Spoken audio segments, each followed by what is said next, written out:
Good afternoon, good evening from Beirut, where I am, and welcome to this Carnegie event on rebalancing US security engagement with Arab states. I'm Kim Ghattas, and I'll be your moderator. I'm a senior non-resident fellow at Carnegie and a contributing writer at The Atlantic magazine. As the Biden administration prioritize the Middle East, what should it prioritize then when it does engage with the region, while Russia and China are also vying for influence, including military? The trend has long been to strip away economic and diplomatic engagement and focus on the military and security aspects. But is that really in America's interest? And more importantly, is it in the region's interest?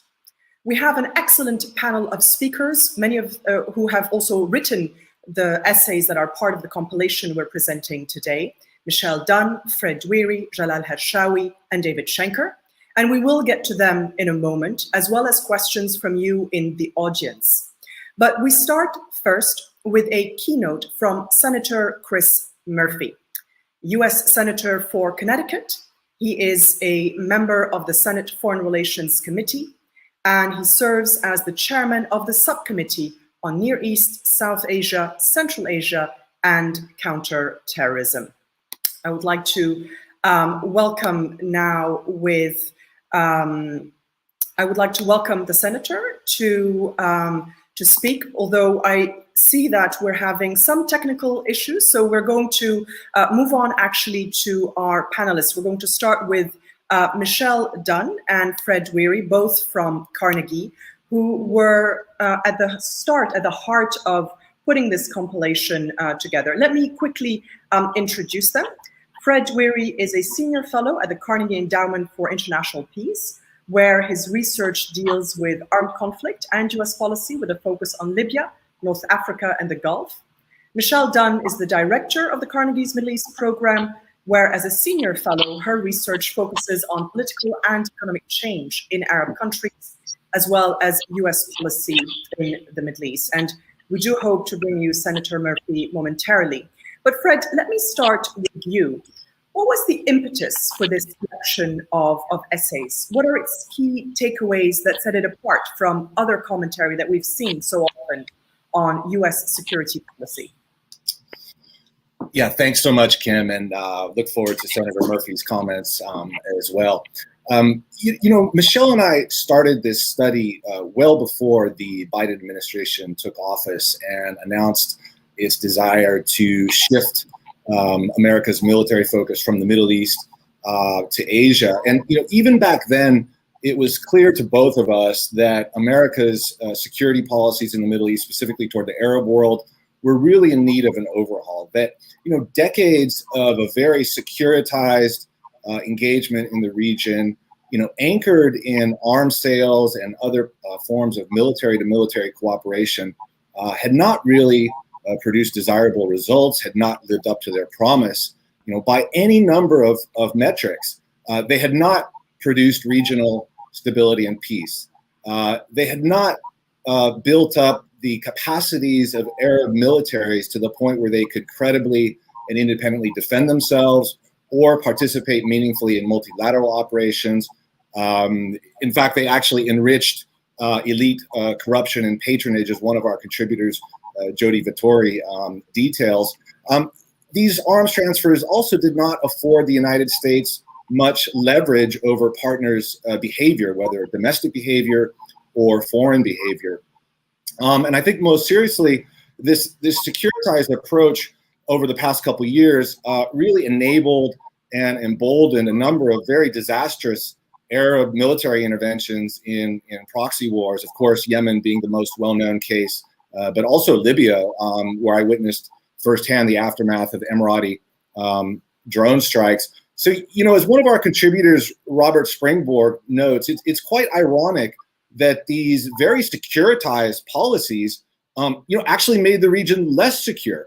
But I think most importantly, these policies do not really address the future challenges that the region's citizens face. I'm not talking about the regimes, but the citizens. And here I'm talking about, non-traditional threats, challenges like climate change, challenges like the economic fallout from the pandemic, like changing patterns of global oil consumption that really call into question the old ways of ruling. And most importantly, the demands of an increasingly youthful Arab population for better governance. And those demands, of course, sparked the 2011 Arab Spring. We saw them again in 2019. And as you wrote about, Kim, in your Atlantic article, drawing from a Carnegie workshop, those pressures, those demands have not gone away. And so the question for U.S. policy is, how do we better address those pressures? And what our study argues for is a reduction, a refinement, a rebalancing of the military component of U.S. engagement in the Arab world, to really open up space, open up the bandwidth for non-military tools that we think will be able to better address these looming, future challenges that the region faces. Now, what are we talking about in terms of specifics? What should actually, change? We're not arguing that these states don't have legitimate defense needs or that we shouldn't assist their defense. And indeed, is what Emile Hokayem argues in his piece on the Gulf. We should continue to offer them, reassurances, but it's not the blank check reassurances of the past. What we're talking about, what he argues, is a more discreet, tailored, and in some cases conditional form of arms transfers that is really geared toward the threats they face. And he talks about early warning systems, ballistic missile defense, and other forms of defensive technologies. Similarly, when we're talking about the U.S. military footprint in the region, we're not arguing for a wholesale withdrawal that would be irresponsible, but rather a reallocation of assets and capabilities to preserve access and overflight, to maintain deterrence against Iran, and also conduct counterterrorism operations. This is what Becca Wasser in her essay calls a rebalancing, or rather a right-sizing rather than a retrenchment. There are a number of other suggestions in the collection, to include focusing more on the institutional aspect of defense governance, what the military calls institutional capacity building, helping these Arab militaries better govern themselves in terms of rule of law. We also explore the notion of a new regional security architecture. And as you're about to hear, we think we can implement this rebalancing while at the same time managing competition from Russia and China, and also arms competition from our European allies in the region. I'll stop there. I do want to leave time for my colleagues to present, and especially to hear comments from David Shanker. David, look forward to your thoughts. Back over to you, Kim. Fred, thank you very much for bringing us into the core of the subject with this introduction about the compilation, why it was thought through like that, why you decided to have this thinking exercise about U.S. military rethinking U.S. engagement with the Middle East. And it's a perfect way to introduce Senator Chris Murphy, who is with us now. I believe he's there. Yes. Senator Murphy, delighted to have you with us. Welcome to this event on rebalancing security engagement with Arab states. You've thought about this issue a lot. You've written about it in Foreign Affairs. You've called the US approach to the Middle East outdated and dangerous. You've heard a little bit of what Fred already had to say, and perhaps you've had the opportunity to read some of these essays in the compilation. So the floor is yours to give us your keynote, and then we'll have a question for you after that. And then we'll go back to the panel and the questions from the audience. Senator Murphy, the floor is yours. Kim, thank you very much. And congratulations to Michele and Fred and all of their co-collaborators on this incredibly important piece. I'm going to make sure that this gets read and seen in every corner of the Senate and the House, especially amongst those of us who are seeking to desecuritize America's role in the Middle East, especially in the Gulf. I think you've brought to light some really important conversations and proposals that will find a lot of favor throughout the building. let me apologize for my technical difficulties. For some reason, the Senate computer system does not recognize this particular platform, so I'm coming to you via my iPhone. So hopefully the connection will be stable for the time that we're conversing today. As you mentioned, I don't hold myself out to be an expert like the authors of this report on the topic at hand, but I did spend a good deal of time late last year and early this trying to rethink America's role in the Gulf, and wrote a rather lengthy piece for Foreign Affairs, which I think dovetails with much of what you've recommended here. At the outset of that piece, I make the argument that conditions have substantially changed with respect to the importance of Gulf states to the United States, and yet it's rather remarkable how little our relationship has changed. Maybe most importantly, our reliance on Gulf oil is just not as it was back at the time of the adoption of the Carter Doctrine. We've gone from 29% of the amount of oil we import coming from the Gulf in 1980 to 12% today. We're importing more from Mexico right now than we are from Saudi Arabia. Not to say that that economic relationship isn't still important, not to say that the energy relationship isn't important, but it just doesn't exist at the same level. Our dependence isn't the same as it was. But as we also know, our deep alliance with the Gulf states, and in particular Saudi Arabia, was driven by a set of political realities present during the Cold War that are very different today. It was the marrying together of Arab nationalism and Soviet power that drew us in part to an alliance structure with Gulf states that were sort of more connected to Islam than they were to Arab nationalism. That reality doesn't exist any longer. Obviously, we still talk about Russian influence. They still have it in the Gulf, but we are not in the Cold War any longer. So it all speaks to a moment of recalibration. And I think your report comes at just the right time. Emile outlines in his contribution to the report the impact of the effective U.S. security guarantee to the Gulf states with respect to Iran's activity in the region. And I will tell you, having just come back, it is remarkable how just a sort of rather minor diminution in the sort of content of that guarantee to the Saudis at the beginning of the Biden administration has had an impact. When I was in Qatar, I heard stories about how immediately after the election, the Saudis were very quick to try to heal the rift in the GCC, knowing that maybe they might be able to rely on the United States a little bit less to back up all their plays in the region. It was more important to them to get back on the same page with their Gulf allies. Of course, the whole region is abuzz with respect to this set of conversations happening between the Saudis and the Iranians, something that would not have happened if we had not telegraphed that we were not going to continue to write a blank check to the Gulf countries on their sort of set of proxy wars around the region. So you see all of the grass shoots of this new potential regional security architecture that Fred referenced, and they are just grass shoots. They are incredibly fragile, but I do believe that they are happening because the Biden administration is intent on reconsidering the sort of foundations, the content of the Carter Doctrine in our security relationship. Andrew Weiss and Patricia Kim in this report sort of talk about this sky will fall argument that many make about what will happen if the United States draws back and what impact the Chinese and the Russians will have.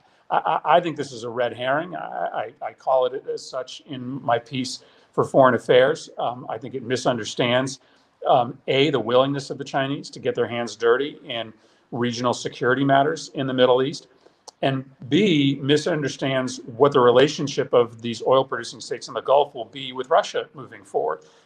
As oil revenues decline, the Gulf and Moscow, they're going to be competitors for a decreasing oil market around the world, which is going to frankly make it a little bit harder for them to have a more integrated security relationship.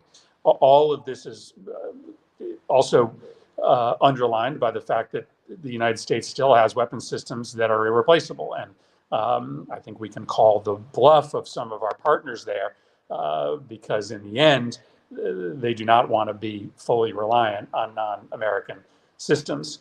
And then Becca Wasser in this report, I'm very glad, sort of talks about this sort of outdated archipelago of military bases that we have in the region. And I make the argument in my piece, a little bit heretical, in the United States Senate, that we think about closing some of those bases, that we confront the fact that we were able to protect our interests in the Middle East prior to September 11th without the massive basing footprint that we have today.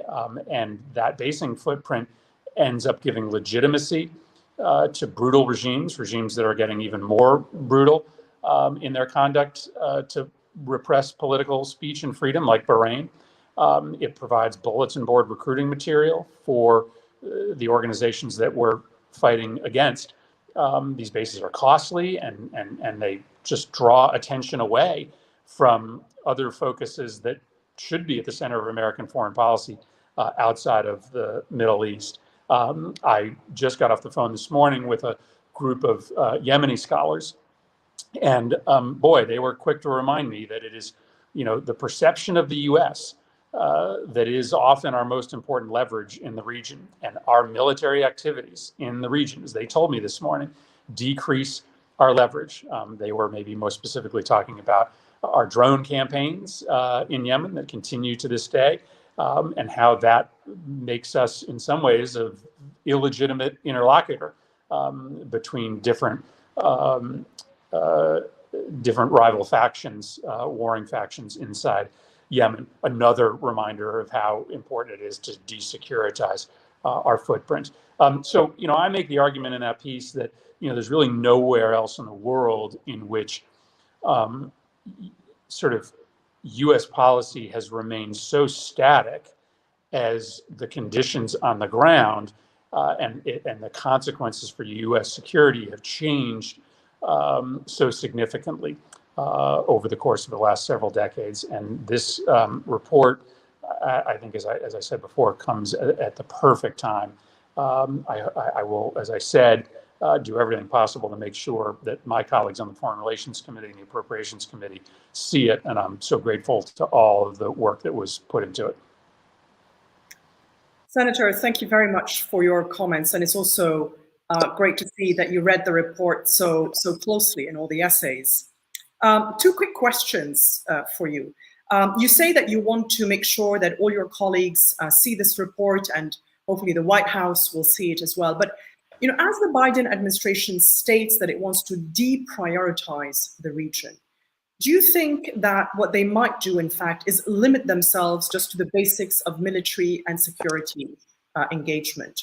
Or do you think it is possible to see them prioritize political and economic engagements and civil rights, which is what we're seeing across the region, a call for civil rights from Iraq to Lebanon, with protesters who are saying we want a nation. We don't just want to be seen as a security issue. I don't think it is possible to effectively pivot in that way with the current resource structure available to the U.S. president. And that is why Chris Van Hollen and some partners in the House have proposed, and myself put on the table, a detailed plan to increase the capacity of the State Department and USAID by 20% in the next year. And I'm glad, frankly, that the administration has proposed in their introductory budget a 10% increase.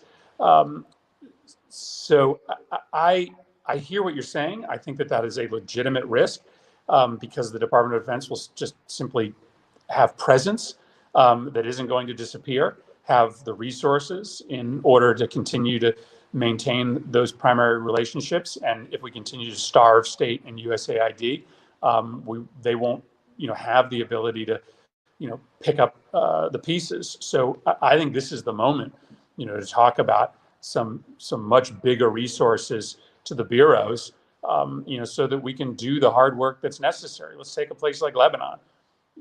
Our most significant relationship in Lebanon remains the military-to-military relationship. Why? Because that's where all the money is.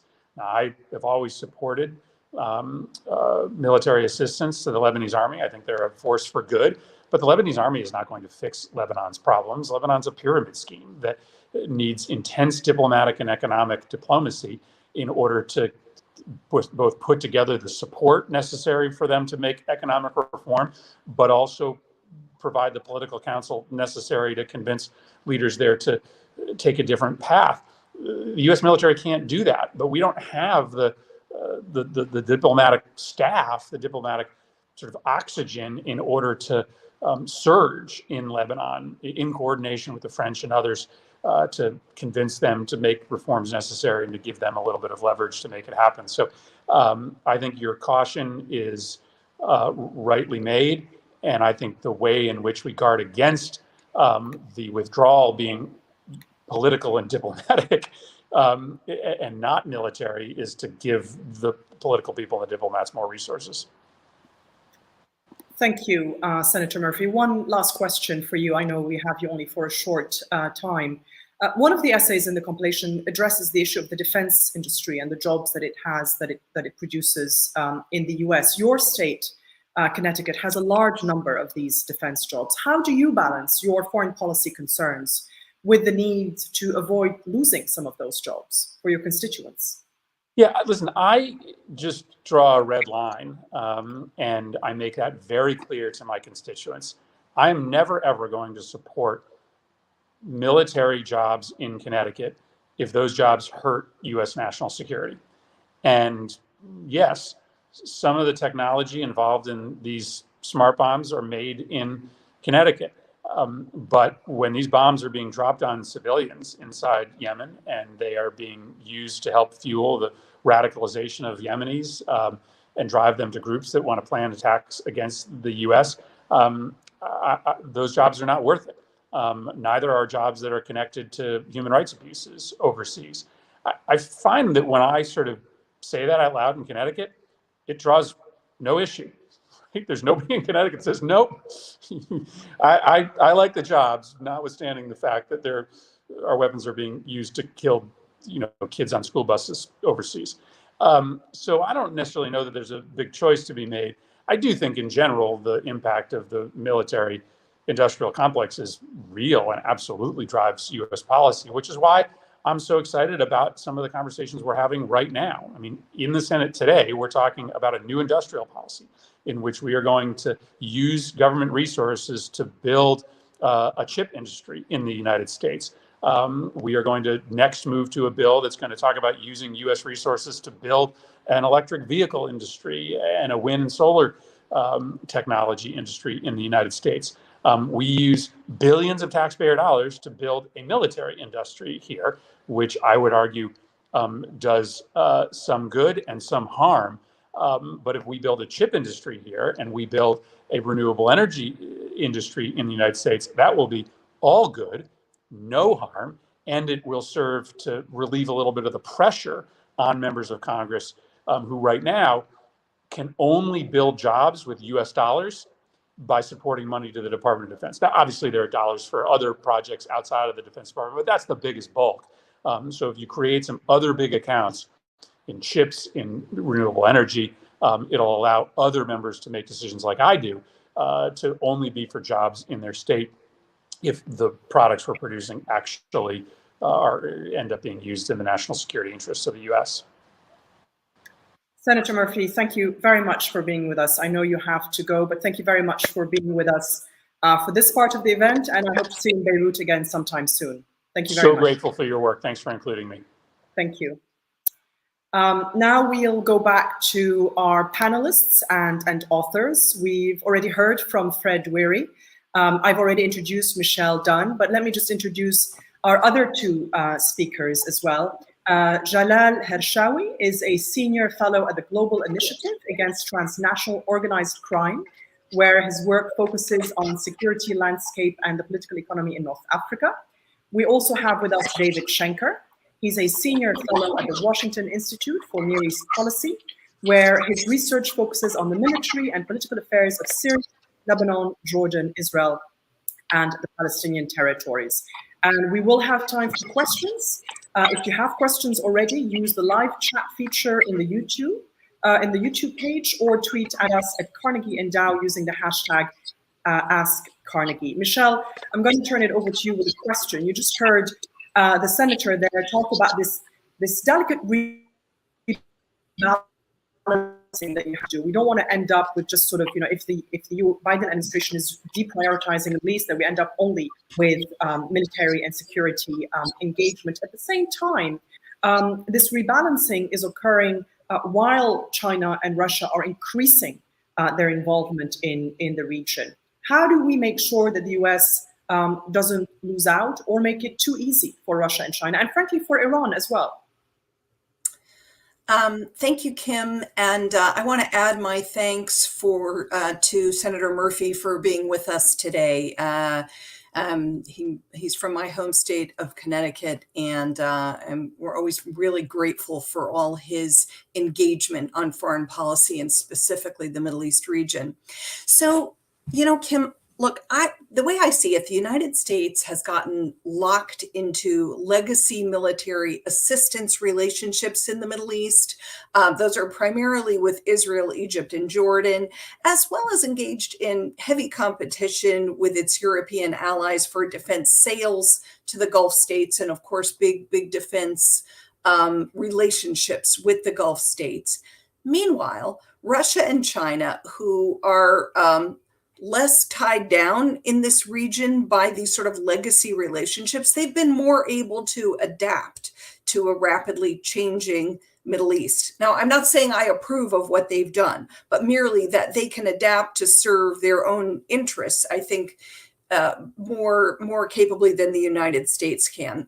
There's an essay by Andrew Weiss in this compilation, and he discusses how Russia is primarily engaged militarily in an opportunistic way, establishing presences in Syria and Libya, picking up defense sales to U.S. allies. And then we have an essay by Patricia Kim about China, which is selling some arms, primarily drones, but mainly focusing on economic engagement, really a quest for economic rather than military domination in this region, particularly in tech and infrastructure. I don't really agree with the perspective that Arab states have turned to Russia or China for defense relationships because the United States has somehow disappointed them. I think this is just a reality of what the multipolar world means, that Arab states see buying from the United States and its major regional rivals as both and, not either or, that they are doing both of these things, and they're realistically, they're going to continue to do both of them. And it does present the United States with some difficult dilemmas, particularly regarding technology transfer. And I hope we'll have a chance to talk about that more. But just to return to the sort of the picture of U.S. rivalry with Russia and China in the region, if you read those essays by Andrew and Patricia, I think they point out that the United States still has plenty of opportunities to outmaneuver an under-resourced Russia, as well as a China that's, primarily still engaged elsewhere in the world. But the United States needs to become more nimble in its policy. So as we know, the United States, it's not going to do more in this region. I think the question is deciding, as we say, what is the balance? What are the most meaningful and constructive ways for the United States to be engaged in the Middle East and with Arab states? This region is at the beginning of a major economic transformation from depending on oil and gas revenues. It's going to have to change over the next 10 years, a little more maybe, toward productive economies, which is something most of the states don't have. And they're going to have to be built probably primarily on human capital, on technology. And they have major climate change challenges, which Fred mentioned: water security, food security. So here's a question. Does the United States really want China to be the major partner of this region in economic transformation, while the United States remains the major partner for regional wars? Is that what we want? I think we've gotten off balance here. And we're ending up, contributing to wars, contributing to human rights abuses, fueling regional arms races, fueling overspending on defense in many of these countries, and so forth. So I do think a rebalancing, a rethinking is way overdue. The current strategy is it's expensive, and it's ineffective, and it doesn't allow the United States to be doing some of the good things it could be doing to help this region move beyond conflict and toward, as I said, productive economies. And and they will need eventually governance structures that can support productive economies. Thank you very much, Michele. And as you say, does the US want to be the main military partner of this region while China invests in the economy? But also, what contrasts the US versus China and Russia is its ability, despite its faults, to promote democracy, to promote human rights. And as we've seen in the interim national strategic guidance of the Biden administration, all the talk about fighting corruption, upholding rule of law and governance, which is, if you want long-term stability in the region, is the way to go. But this is a great segue to ask a question to Jalal, because Michele talks about how does the US want to be the main military partner while other countries are offering something more productive, if we want to summarize it like that. But countries in the region have agency. Saudi Arabia, the UAE, Bahrain, Qatar, they have their own interests that may run counter to this effort at downsizing the security aspect of the relationship. How does the Biden administration take that into account, and how does it handle competition from others to arm the region, including the Europeans? Well, thank you, Kim. Being part of this panel is a terrific honor. Thank you. I've tried to think a lot about this question, the difference between typically the rhetoric that the Gulf states use when they are shopping for weapons in Washington and their true preoccupations. Usually they insist a lot, they place a lot of the emphasis on Iran, fear of Iran and counterterrorism. But there's another slightly different category of concerns that they usually do not share with the politicians in DC it's those concerns that have to do with politics, with ideology, and they have nothing to do with Iran, and they're not really technically about terrorism. It's about a certain form of politics that I would define like populistic, bottom-up, electoral Islamist politics, and those currents that exist throughout the Middle East and North Africa region, the Gulf states respond to very differently depending on which one you look at. And as a result, of course, you have this temptation to be able to buy some weapons and use force to address what is fundamentally a political concern. And of course, when you go to war because you have an ideological concern about maybe too much initiative being shown by citizens in some remote Arab Sunni country, then of course the risk of utilizing those weapons and ending up violating human rights conventions and other aspects, too many casualties among civilians, then of course you realize that kind of activity is effectively what has been seen as a niche, not just by the two great anti-liberal powers, China and Russia, which have been mentioned a few times since the beginning of this discussion, but also the Europeans. The number one seller of weapons in that category would be France. And if you look at the way end user agreements are enforced by Washington, and the way France effectively manages the same facets, you have a gulf, a huge difference in terms of attitude. And so this is basically one way of understanding the competition that does exist between Europe and the US. And it doesn't mean at all that the US is not unique. Of course, it has been said a few times since the beginning of this conversation. The US is still absolutely unique, is still powerful enough to be an irreplaceable friend to the Gulf states. And as a result, those additional or alternative providers of weapons like China, Russia, but also, unfortunately, the Europeans, are seen as, of course, a source of extra safety, but also they're attractive because of the leeway that they offer.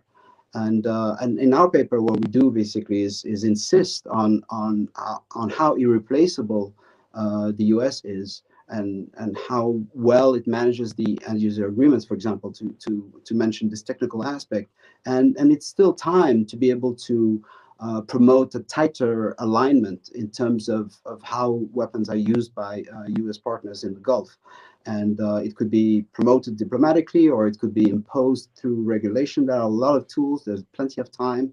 But I just wanted to kind of, distinguish those two kinds of use. You have the official narrative about how bad Iran is, and in fact, Iran is, if you look at the pecking order of threats perceived, it's not always the number one. Whatever happens within the Sunni universe sometimes is the number one concern of Gulf states.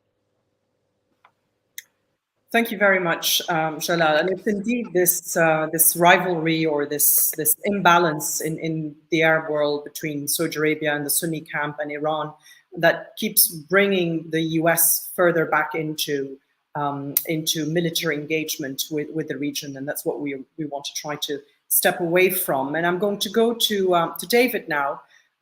You were the most recent.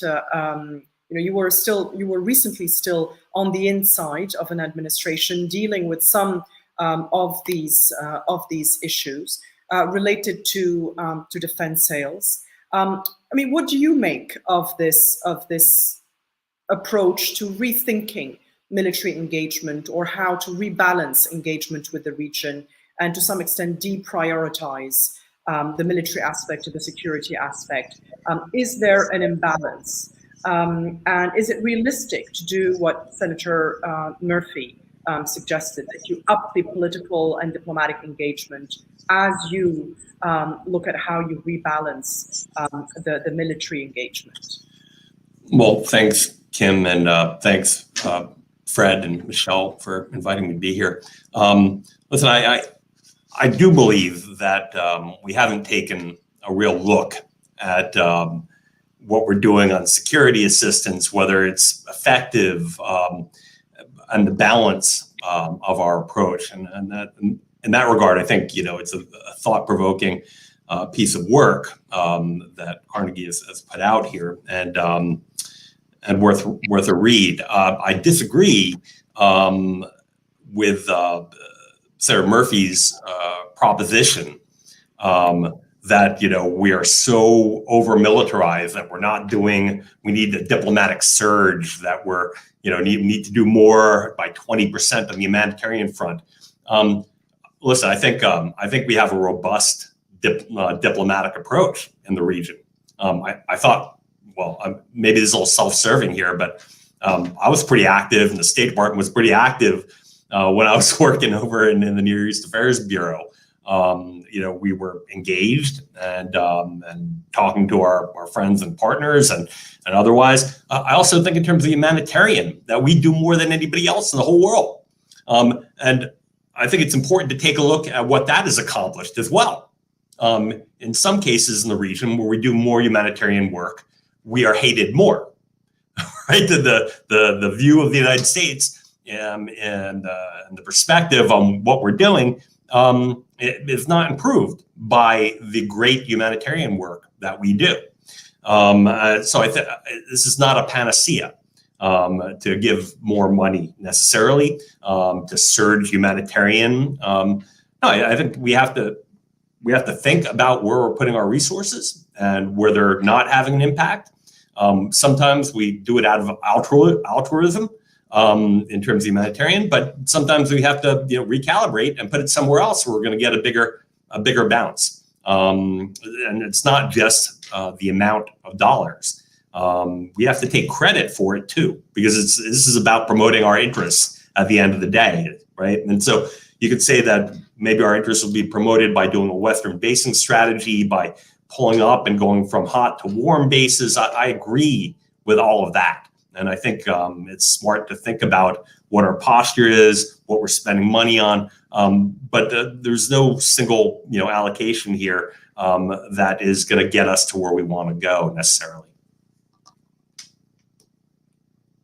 Let me just have a very quick follow-up from you, with you, David, and then I'll go to questions from the audience, and maybe I will ask one more question of Fred, because we heard from him at the very beginning, so we want to hear from him again before we go to questions, maybe. And just a reminder, if you want to submit a question for the event, use the YouTube chat or tweet us at Carnegie and Dow using the hashtag #AskCarnegie. David, isn't it true, though, that these military relationships that the US has with countries in the region, be it Egypt, be it Saudi Arabia, be it Bahrain, be it Qatar, help to perpetuate a system that does not allow political maturation of societies and democracy to be the outcome of a natural progression? It upholds a military system, it upholds repressive systems. And so don't you agree that there should be a rebalancing in how, or a reframing at least, in how the US sees the region? Shouldn't it look beyond its military to military relationships and see the people of this region and what they're calling for?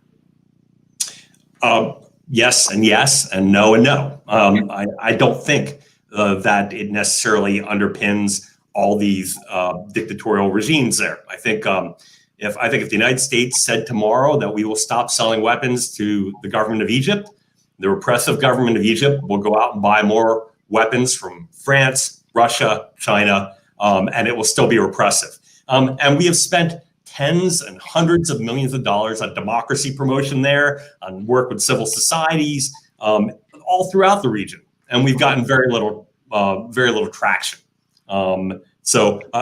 Listen, I believe in it. I believe that we should promote our values and that support what the people want in the region, and they have legitimate rights and gripes against their government, and we should back that with U.S. efforts, diplomatic, USAID, et cetera. But let's not blame the United States for the region's oppressive governments, right? We haven't maybe at times done enough to call them out, and we should do more, and we should be, I think, true to our values. At the same time, we cannot change every government in the Middle East.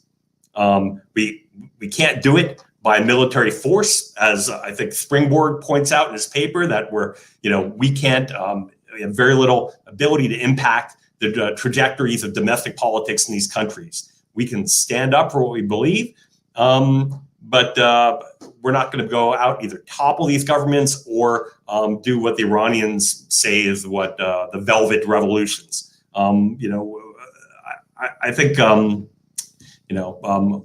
there are limited things that we can do. We are not all powerful, the United States. David, I'm going to start taking questions from the audience. We have one question about the COVID pandemic and whether that's an opportunity to begin this process of moving away from security and look more at health and the economic realm, as Arab states are grappling with underinvestment in the health system. Fred, why don't you take that question and expand a little bit on the ways that the US can engage differently with the region, and is the COVID pandemic one of them? Yeah, thanks. And David, thank you for your comments as a practitioner. Points well taken about, giving agency to regionals and also, that we're not the sole source of repression in the region. Just following on that, I do think there is an opportunity with this pandemic or this post-pandemic world to re-engage, societies and echoing Senator Murphy's point that, it's really the perception that matters. The U.S. has so much influence on the soft power front, and we shouldn't be going head to toe with these peer competitors like China and Russia in the arms sales game, but rather play to our strengths. And I think USAID Administrator Samantha Power was absolutely right that we can use the vaccine diplomacy to our advantage. That this is an opening to show the world that there is an alternative to the China model. Just some broader comments and following up on David's comments. I served as a U.S. military attaché in a number of Arab countries, and I do think there's a preference in these countries for defense diplomacy. They like dealing with the Defense Department. We have this entire architecture of security assistance, that hasn't given space to other forms of assistance, other tools. And I think what we're arguing is reducing that component. I think will naturally open up space. Is it a panacea? No, you're absolutely right, David. But I think it's worth considering, worth pursuing. Thank you, Fred. We have Could I make a comment on this as well? Of course. Do you mind my jumping in? David, I think, you certainly are right that the United States cannot and should not go around toppling regimes in the Middle East. That's not even on the table at all, I don't think. But I'm going to differ with you a little bit, I think, in terms of U.S. responsibility, because, as Jalal indicated, one of the reasons that Arab governments buy a lot of weapons, buy a huge amount of weapons, right? I think it's about half of the top 20 arms purchasers in the world are Middle Eastern countries. 3 out of the top 4, they're clearly buying, far beyond what they need for defense. And there are domestic political reasons for that. Some of them are just sort of, a show of strength and a show of international support. I think clearly, for example, in Egypt, President Sisi does this. These, whether it's arms assistance or whether it's arms purchases, he uses it to show that those countries that either gave him in the case of the United States or sold him in the case of France, Russia, etc., that they support him, and furthermore that they support military rule in Egypt. It's clearly, and then the other aspect is what Jody Vittori brings out in her essay, how these extensive arms purchases by Arab countries are used to fuel patronage, networks within the countries and so forth. So while I quite agree, it's not up to the United States at all to wave a wand and change things in countries in the Middle East, I still think it isn't right that we just close our eyes to what the political ramifications are inside these countries of what we're doing. And, I think that Kim rightly points out that we really face a dilemma. In many, perhaps most of the Arab countries, there's a huge gap between governments and citizens in terms of their priorities, certainly in terms of their spending priorities, and many other ways as well. And it puts the United States, in a difficult situation. I've often heard it said by U.S. officials, well, why do we sell, all these arms to, Arab governments? Well, that's what they want. That's what they ask us for. But that's what, that's what a lot of the top officials in the governments want for the reasons I've just mentioned. They're not necessarily what the citizens want or what the citizens need. And so, it is difficult for the United States as an outsider, but we're still responsible for our own actions. And as I said at the beginning, we need to figure out, what do we think is the constructive and appropriate role for the United States to play in this region, understanding that we're outsiders and we don't control outcomes there. Thank you, Michele. There's a comment from the audience from Muhammad Moha, who says, bringing assistance to a country is not about how much you spend, but how much impact this would bring. The US should focus on governance and strengthening institutions with more economic reforms. And I want to use that to ask Jalal a question. Corruption is a big issue in the region. I know we're speaking about how to lessen military and security aspects. Corruption can be related to the military, can be related to military spending, to patronage, to security. But can the US, by promoting a drive against corruption, by upholding rule of law and governance, and really, highlight these issues, is that one entry point into this rebalancing?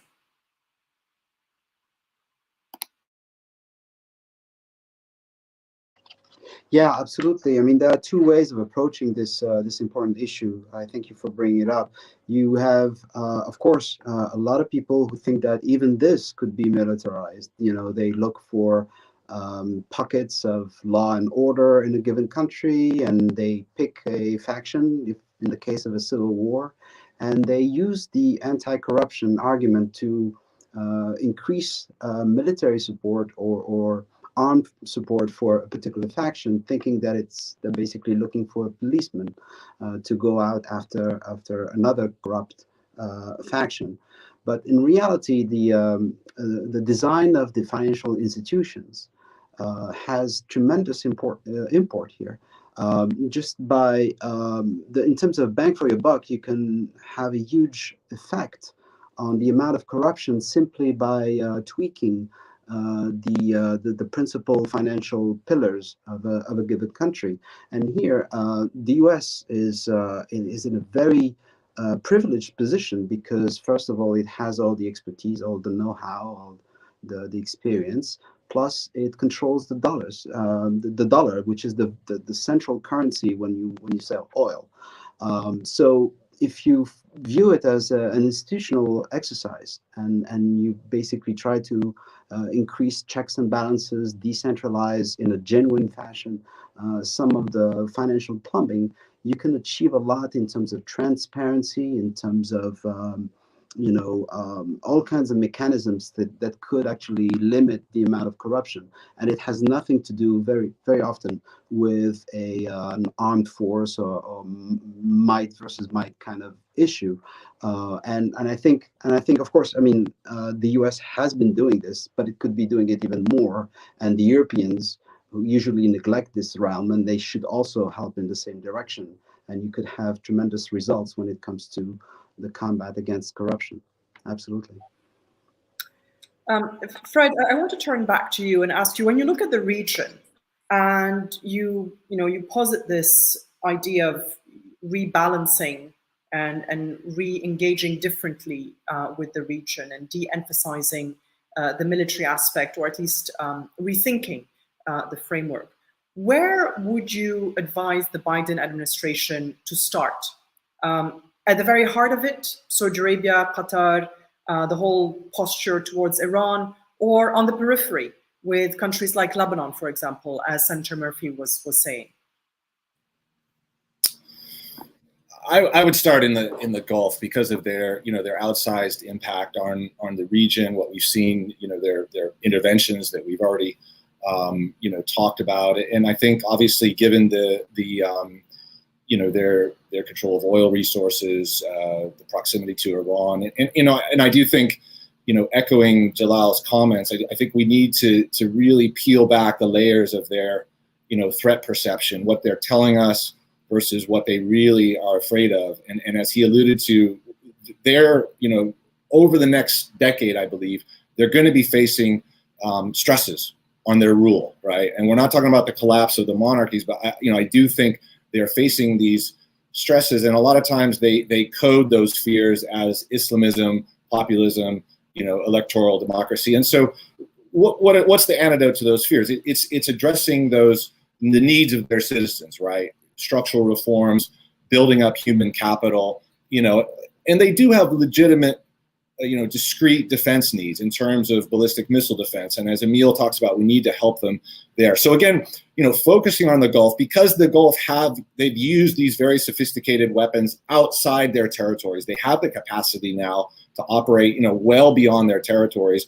I do think we should focus on that. That's not to say we should neglect, other countries. As you mentioned, Lebanon is an important case. The Lebanese armed forces is an important partner. I've worked a lot on Tunisia. The Tunisian military, relatively hopeful case, aligning them with that country's, democratic transition. They do have counterterrorism needs, and we've been helping them there.